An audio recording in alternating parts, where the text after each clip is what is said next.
Hello my beautiful friends, welcome back to my channel. My name is Sarah and I love to share with you tips so that you can create the best life ever. And today I want to talk to you about 3 ways you may be sabotaging yourself from getting what you really want in this world.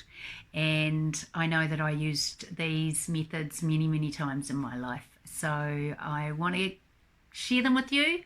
And hopefully you can eliminate them once you grow that awareness, because awareness is key to everything. We can't change what we don't know, really. We only know as much as we know. So that's what my channel is all about. So the first way that you may be sabotaging yourself is through comparing yourself to others. And I did this for a very long time, thinking I wasn't good enough, that, you know, they knew more than me, that I didn't look good enough, I wasn't thin enough, I wasn't smart enough, I wasn't confident enough. We tell ourselves all these things that just undermine our gifts that we have to share with the world. And when we realize we're doing this, we can take ownership over our own thoughts and start to change them and catch ourselves with those thoughts going on and go, no, hang on a minute, you know, like everybody starts somewhere.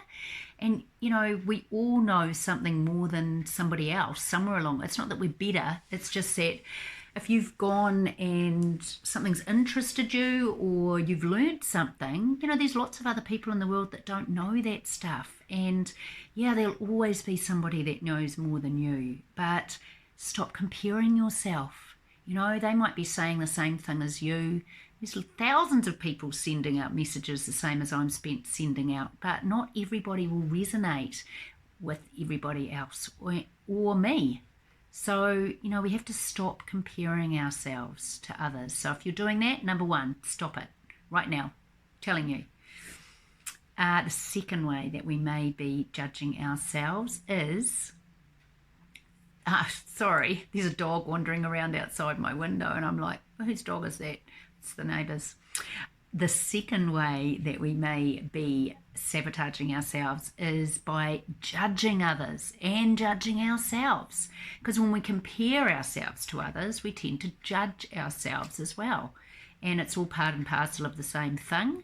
But stop judging. You may actually even be judging others and thinking that, you know, that they don't do it as well as you.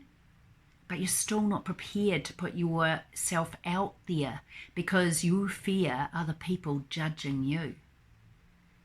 And, you know, going back to our thoughts again, it's like if you are, what you're putting out there and saying about other people is generally what you're feeling about yourself on some level within.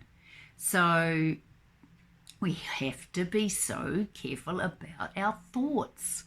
They are everything. They are the one thing. If you can master your thoughts, if you can rewire your brain, which we can all do. We all have neuroplasticity, it's called, and we can rewire our brains. So watch that judgment.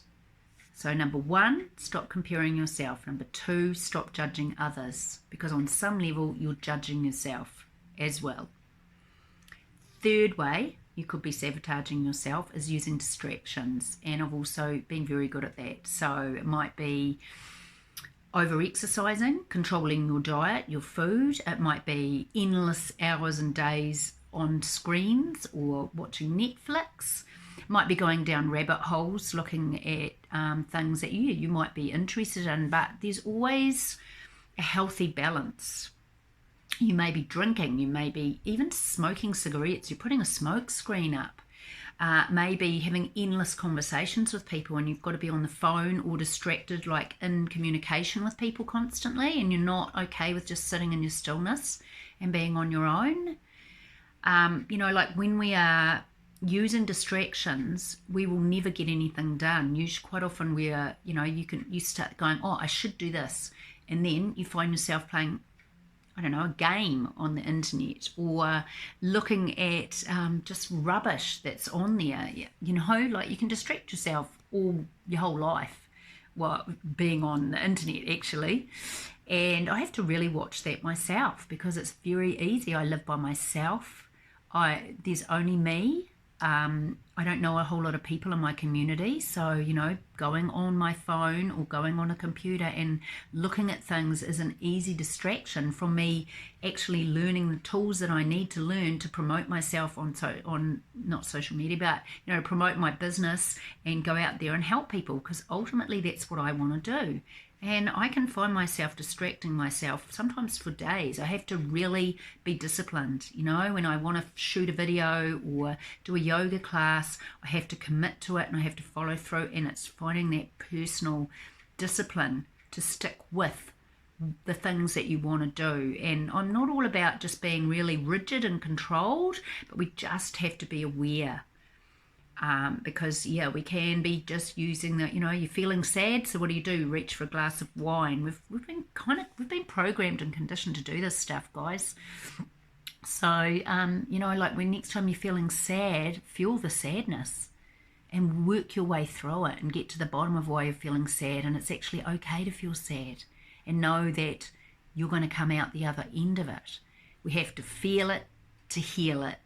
And the more we resist our feelings, the more we resist what's going on for us or distract ourselves, the more it builds up, and then something really stupid can happen. You can have a complete meltdown or a big drama episode on it because you haven't dealt with all those little hurdles on the way.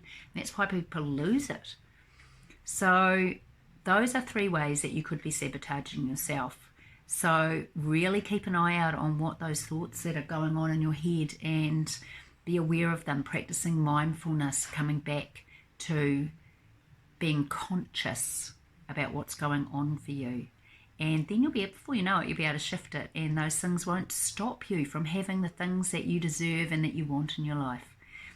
So I hope this helps you on your journey, resonates with you.